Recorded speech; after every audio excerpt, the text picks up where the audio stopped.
नमस्कार प्रेक्षकांनो, या मालिकेच्या आजच्या भागामध्ये आपलं स्वागत आहे. आणि त्यामध्ये आता किचनमध्ये मंदाकिनी आदिराला बोलत असताना रोहन तिथे येतो. तेव्हा आता आदिरा म्हणते की मला सकाळी उठल्या उठल्या कॉफी किंवा चहा लागतो, तेव्हा मी अगोदर चहा करते आणि मग आपण बोलूयात. रोहन म्हणतो, 1 मिनटं आदिरा, तू बाहेर जाऊन बस, मी तुझ्यासाठी चहा बनवून तुला देतो. आदिरा हसतच खुश होते आणि मी असे म्हणत बाहेर जाते. मंदाकिनी म्हणते की इतक्या वर्ष आईला कधी चहा करून दिला नाही, बायको आला तर लगेच बदलला. आणि इकडे इकडे आता स्वानंदी ही किचनमध्ये चहा करायला येते. तेवढ्यात रोहिणी मेड म्हणते की मॅडम काय करता तुम्ही?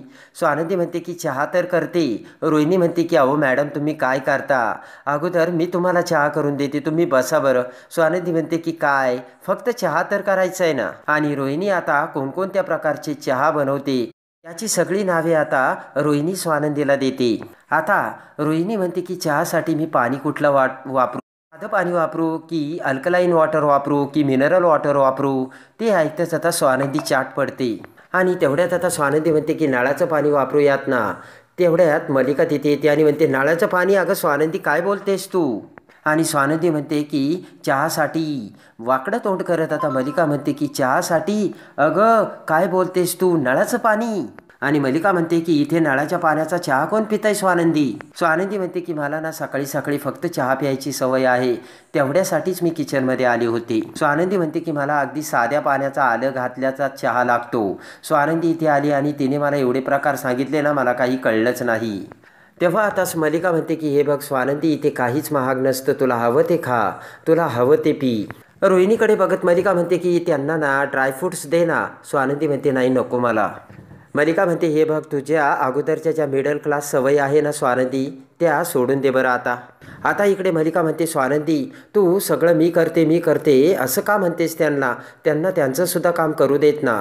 तेव्हा स्वानंदी म्हणते की हे बघा, मला ना माझ्या सगळं काम करायच्या सवय आहे. मल्लिका म्हणते की बरं तूच कर, तुला आवडेल तसं. स्वानंदी आता मल्लिकाची माफी मागते आणि म्हणते की सकाळी सकाळी खाण्याच्या वेळामध्ये तुम्हाला किती ऐकावं लागलं. मल्लिका म्हणते त्यात काय ग एवढं? मल्लिका म्हणते त्यात काय एवढं? स्वानंदी, तुला हळूहळू सगळी सवय होईल. आणि त्यानंतर मल्लिका स्वानंदीला म्हणते की रोहिणी, मला ब्ल्यू टी दे. आता मल्लिका विचार करत म्हणते की बघ आता मी तुला कशी वठणीवर आणते ते स्वानंदी. इकडे आता रोहन हा स्वानंदीला फोन करतो, पण स्वानंदीचा फोन आता अनरिचेबल लागतो. विचार करत आता रोहन म्हणतो की समर सरांना फोन लावू का? आणि लावतोच असे म्हणत रोहन आता समरला फोन लावतो. आणि त्यानंतर रोहनने आता समरला फोन लावता समर फोन उचलतो. रोहन म्हणतो की सर कसे आहात? तर समर म्हणतो मी ठीक आहे. रोहन म्हणतो की सर, मी नॉर्मलीच असं बोलायला फोन केला होता. रोहन म्हणतो मी तुम्हाला थँक्यू म्हणायला फोन केला होता समर सर, लग्नानंतर ना आपलं फार काही बोलणंच झालं नाही. रोहन म्हणतो की तुम्ही लग्नामध्ये सगळ्या अरेंजमेंट खूप छान केल्या होत्या आणि लग्नसुद्धा तसंच झालं. समर म्हणतो हे सगळं मी आदिरासाठी केलंय, तुला माहिती आहे ना आदिरा कशी आहे ती. तेव्हा आता रोहन म्हणतो की आदिरा मजेत आहे, तुम्हाला सांगितलंच असेल ना तिने. समर म्हणतो ऑफकोर्स. रोहन म्हणतो ती मजेत आहे आणि हळूहळू आमच्या घरी सुद्धा सेटल होतंय. रोहन म्हणतो की तिच्या येण्याने आमच्या घरातील वातावरण एकदम बदललंय आणि अगदी पॉझिटिव्ह होत चालली. ते ऐकताच आता समर खुश होतो. समर म्हणतो तिच्यामध्ये एक वेगळीच पॉझिटिव्हिटी आहे. आता रोहन म्हणतो की आम्हाला असं वाटतच नाही कोण बाहेरची व्यक्ती आमच्या घरात आली आहे म्हणून. ते ऐकताच आता समर म्हणतो गुड, वा वा. आणि समर म्हणतो चल ठेवू का मी? रोहन म्हणतो नाही नको थांबा, ॲक्च्युली मी ताईबद्दल बोलण्यासाठी फोन केला होता. रोहन म्हणतो म्हणजे मी तिला फोन लावला पण तिचा फोन लागत नाहीये, कशी आहे ती? रोहन म्हणतो बरी आहे ना ती. विचार करत आता समर म्हणतो तू आता तुझ्याच ताईला विचार. समर म्हणतो तुमचं बोलणं होईलच ना कधीतरी. रोहन म्हणतो की सर, मला तुमच्याकडून जर कळलं असतं तर बरं झालं असतं. आणि रोहन म्हणतो की माझी ताई एक वेगळीच आहे, तिच्यामध्ये एक वेगळाच कम्फर्टेबल आहे, तेव्हा तुमच्या घरी ती नक्कीच. तर तेवढ्यात समर म्हणतो हे बघ रोहन, आमच्या घरी आम्ही सगळेच मजेत आहोत. समर म्हणतो की तुझी ताईसुद्धा मजेत असेलच, कारण तिच्याकडून तुला सगळे रिपोर्ट्स कळतीलच. तेवढ्यात आता तिची स्वानंदीचे बाबा हे रोहन समोर येत आता त्याचे बोलणे ऐकू लागतात. समर म्हणतो मी ठेवतो, जरा कामात आहे. तर रोहन म्हणतो ओके सर. आणि तेवढ्यात आता फोन ठेवतात. स्वानंदीचे बाबा म्हणतात काय म्हणाले रे ते, नंदू बरी आहे ना? तेव्हा आता रोहन म्हणतो की असावी. स्वानंदीचे बाबा म्हणतात म्हणजे? रोहन म्हणतो की म्हणजे ते नीट नाही बोलले बाबा माझ्याशी.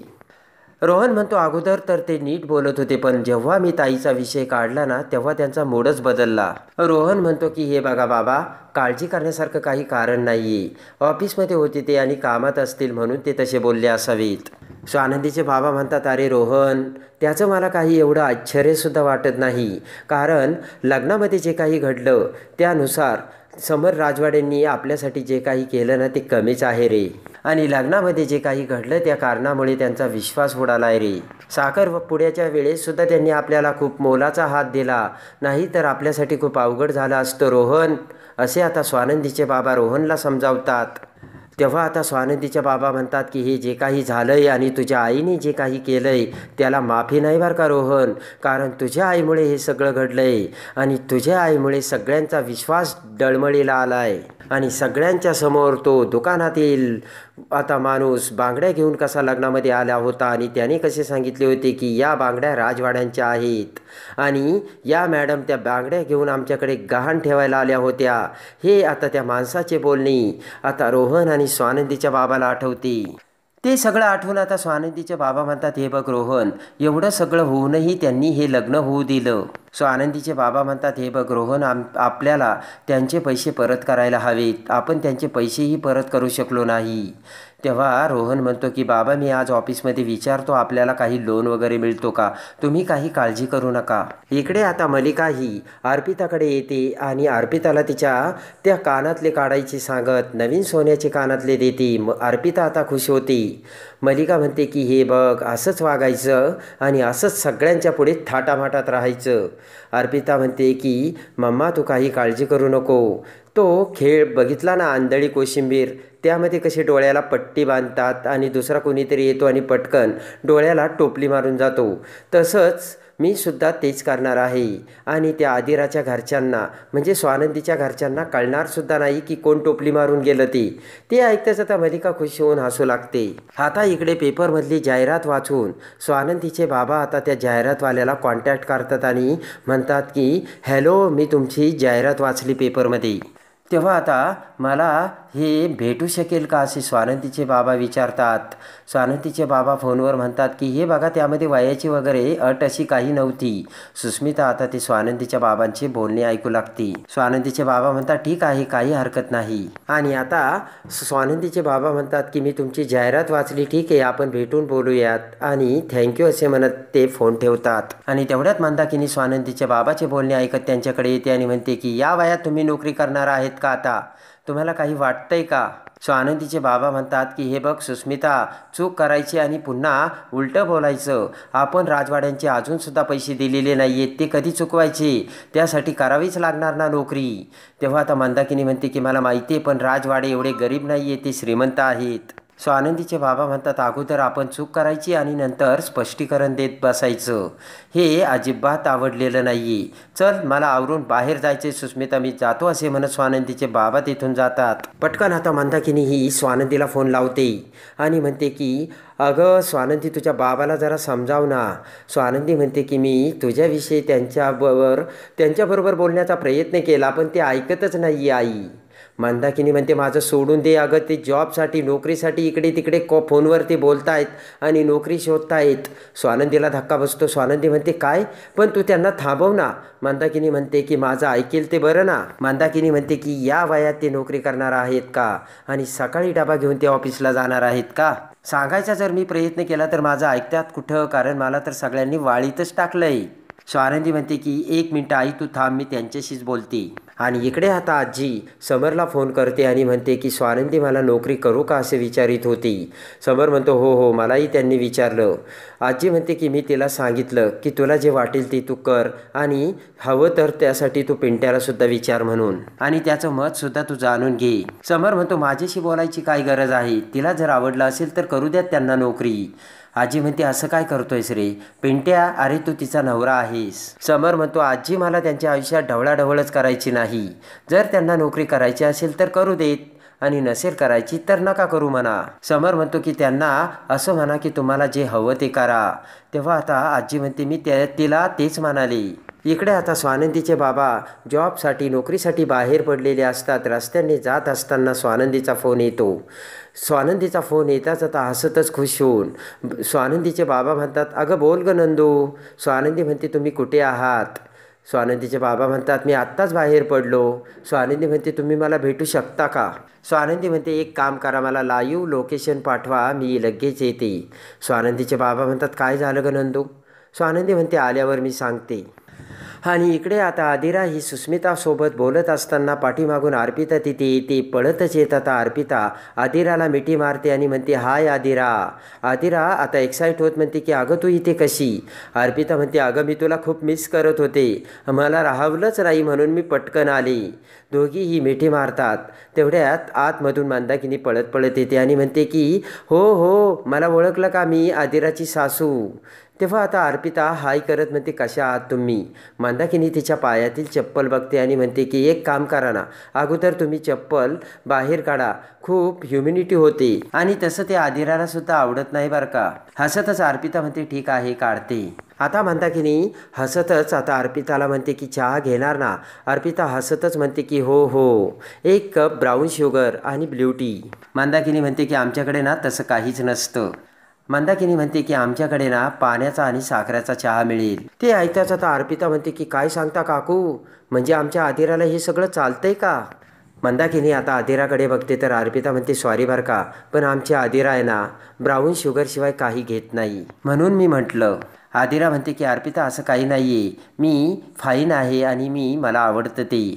अर्पिता म्हणते की अगं तूच म्हणायची साखर म्हणजे विष आहे म्हणून, स्पेसिफिकली तू पांढरं विष आहे असं म्हणायची ग आदिरा. अर्पिता म्हणते, बरं ते जाऊ दे, अगं या खोलीतून ना थोडासा उबट वास येतोय, जरा रूम फ्रेशनर मारतेस का? आणि त्यानंतर आता अर्पिता म्हणते की मग जरा वाससुद्धा जाईल. बाय द वे पेशंट कुठे आहे तुमचं? तेव्हा आदिरा म्हणते, सुस्मिता जरा घेऊन जा बरं तिला. आणि अर्पिता आता वॉशरूमला जाताच आता पटकन बाहेर येते आणि म्हणते, ओ माय गॉड. तर आदिरा म्हणते, काय झालं? अर्पिता म्हणते की किती छोटं वॉशरूम आहे हे. अर्पिता म्हणते की थोडं अनक्लीनसुद्धा आहे बरं का. अर्पिता म्हणते की म्हणजे बाईने नीट साफ केलं नाही आहे का? तेव्हा मंदाकिनी आता अर्पिताकडे बघते. आदिरासुद्धा आता चाट पडते. अर्पिता म्हणते की आदिरा, या सगळ्यातून तू जातेस का आणि हे सगळं तू करतेस का?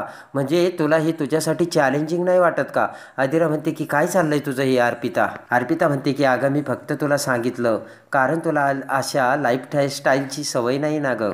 आदिराला आता राग येतो. रागाने आदिरा अर्पिताकडे बघते. अर्पिता म्हणते, काय गं आदिरा, मी तुला एवढ्या प्रेमाने भेटायला आली आणि तू माझ्यावर आता चिडणार आहेस का गं? अर्पिता म्हणते की कूल डाऊन आदिरा, आपण आता बाहेर जाऊ, जस्ट शॉपिंग करू, जापनीज रेस्टॉरंटमध्ये फूडसुद्धा खाऊ. ते ऐकता सुस्मिता खुश होते आणि म्हणते, वाव, मी सुद्धा जाऊ का आई यांच्यासोबत? अर्पिता म्हणते, तुला न्यायला काही प्रॉब्लेम नाही गं, पण आम्ही सिस्टर आहोत ना. सुस्मिता म्हणते, असं कसं, मी सुद्धा रोहनची सिस्टरच आहे ना. मंदाकिनी म्हणते की न्या ना तिला पण. अर्पिता म्हणते की चला बरं लवकर चेंज करून घ्या. आणि बळजबरीने आदिरा नाही म्हणत असताना सुस्मिता आणि अर्पिता आता आग्रह करतात आणि आदिराला चेंज करायला पाठवतात. इकडे आता स्वानंदी ही तिच्या बाबांना भेटते आणि म्हणते, कुठे एवढ्या उन्हात कुठे निघालात? स्वानंदीचे बाबा म्हणतात, काही नाही गं, बँकेत जायचं होतं, जरा काम होतं. स्वानंदी म्हणते, आणखी? तिचे बाबा म्हणतात की तिथून पुढे ना डॉक्टरांकडे जायचं होतं. स्वानंदी म्हणते, चला मी घेऊन जाते डॉक्टरांकडे. तिचे बाबा म्हणतात, अगं तू कशाला स्वानंदी, जातो ना मी. स्वानंदी म्हणते की अहो आजच्या पेपरात फ्रंट पेजवर आलंय. स्वानंदी म्हणते की मिस्टर सरपोतदार आता नोकरी शोधतायत, त्यांना मोठी झालेली 3 छान मुले आहेत आणि त्यातील 2 कमावतीसुद्धा आहेत, तरीसुद्धा स्वतःच्या तब्येतीला डावलून ते जॉब शोधायला निघालेत. स्वानंदीचे बाबा म्हणतात, असं काही होणार नाही का नंदू? स्वानंदी म्हणते, असंच होणार बाबा. तेव्हा आता तिचे बाबा म्हणतात, त्या बाबतीत मी डॉक्टरांना विचारील ना, नंतू तू कशाला काळजी करतेस? आणि आता स्वानंदी म्हणते की गेल्या वर्षापासून तुम्ही तब्येतीची हेळसांड करतायत बाबा. तर तेवढ्याच स्वानंदीला फोन येतो. स्वानंदी फोन उचलते आणि ते फोनवर सांगतात की आम्ही केसरी ट्रॅव्हल्समधून बोलतो, तुम्ही स्वानंदी सरपोतदार बोलता का? स्वानंदी म्हणते, हो हो. तर ते म्हणतात, तुम्ही 1 तासाभराच्या आत इंटरव्ह्यूला येऊ शकता का? स्वानंदी म्हणते, हो हो अहो, मी तुमच्याच कॉलची वाट बघत होते. आणि पटकन स्वानंदी फोन ठेवते. असं स्वानंदी म्हणते की बाबा, मला त्यांच्याकडून कॉल आला आणि तासाभरातच माझा इंटरव्ह्यू आहे. बाबा खुश होतात आणि म्हणतात की वा वा स्वानंदी, काय योगायोग आहे ग. स्वानंदीचे बाबा म्हणतात, जा जा स्वानंदी, तू वेळेवरती तिथे पोच आणि डोकं शांत ठेवून इंटरव्ह्यू दे. आणि स्वानंदी म्हणते, आता जाताय ना तुम्ही घरी? स्वानंदीचे बाबा म्हणतात, हो हो, आणि माझी तुझ्या पाठी आशीर्वाद आहे. स्वानंदी हसतच म्हणते, थँक्यू बाबा. स्वानंदी म्हणते, चला आता घरी जा. तर स्वानंदीचे बाबाही तिच्याकडे बघू लागतात. इकडे आता स्वानंदीने तिच्या बाबाला नोकरी करण्यासाठी नकार देतात. स्वानंदीचे बाबा आता घरी येतात आणि ते आता ते पैसे परत करण्यासाठी FD मोडणार असल्याचे सांगतात. ते ऐकताच मंदाकिनीला धक्का बसतो. इकडे आता अर्पिता ही आदिरा आणि सुस्मिताला आता शॉपिंगला घेऊन जाते आणि चक्क आता स्वानंदी सुस्मिताकडे येते. तेव्हा आता अर्पिता म्हणते की सुद्धा शॉपिंगसाठी तुमच्याकडे आली होती का तुमच्याबरोबर? अर्पिता म्हणते हो, आणि चक्क तिने 22,000 रुपयाची शॉपिंग केली आणि 22,000 उडवली. ते ऐकताच आता स्वानंदीला धक्का बसतो. तर इकडे आता समर हा आनंदला सांगत असतो की जर कोणी आपण मेहनतीने कमवलेला पैसा आता असा चोरी करून आपल्याकडून काढून घेत असेल तर मला हे बिलकुल आवडणार नाही. आणि इकडे आता समर आनंदला म्हणतो की ही जी फॅमिली आहे ना ती कशामध्ये गैरफायदा घेईल ना ती आता काही सांगताच येत नाही. इकडे समरचा विश्वास उडालेला असतो आणि तिकडे अर्पिताने अजून एक मोठा डाव करून सुस्मिताकडून शॉपिंग करून घेतलेली असते. तेव्हा आता जाणून बुजून ही फॅमिली आपला फायदा उचलवतात असे आता अर्पिताने दाखवलेले असते. आणि समर आता हे सगळं कळताक्षणी काय करणार? तर स्वानंदी आता या सगळ्यांपासून पुन्हा समर आणि राजवाड्यांचा विश्वास कसा मिळवणार हे बघण्यासाठी आणि या मालिकेच्या डेली अपडेटसाठी आपल्या चॅनलला लाईक करा, सबस्क्राईब करा.